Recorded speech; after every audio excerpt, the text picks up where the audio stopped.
Beneath the sun-drenched sky, the village chief stands tall upon the weathered wooden platform, his voice resonating with determination. The village chief urges with conviction, "We will collect milk for the temple repairs.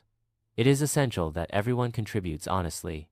The village chief ensures that our collective spirit will see us through, with firm hope.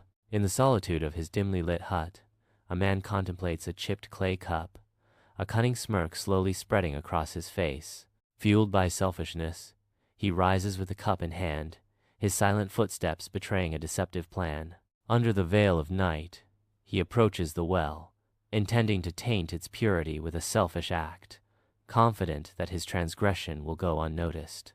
Under the ethereal glow of the full moon, villagers gather at the well, each vessel brimming with life's essence, as they engage in a sacred ritual to replenish their dwindling water source. Cloaked in shadow, a figure emerges, blending into the line with furtive steps, his heart pounding with deceit as he contributes to the sacred act.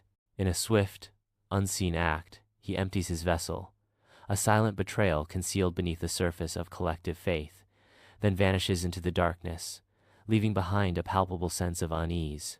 Under the morning sun, villagers gather with hopeful hearts, their faces illuminated with anticipation as they clutch containers, ready for the promised milk. Hope turns to horror as a villager pulls up a bucket, only to find it filled with nothing but water, shattering their dreams.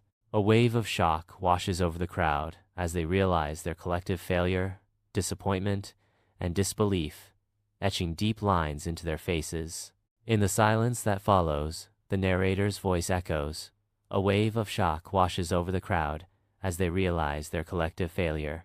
In the desolate village square, an eerie silence descends. Villagers stand with heads bowed, shrouded in unspoken regrets. The village chief solemnly declares, "My dear people, this is what happens when we think only of ourselves." With heavy heart, the village chief continues, "We must remember the importance of honest contribution and the opportunity we have lost." The scene underscores the moral lesson and the potential for future unity.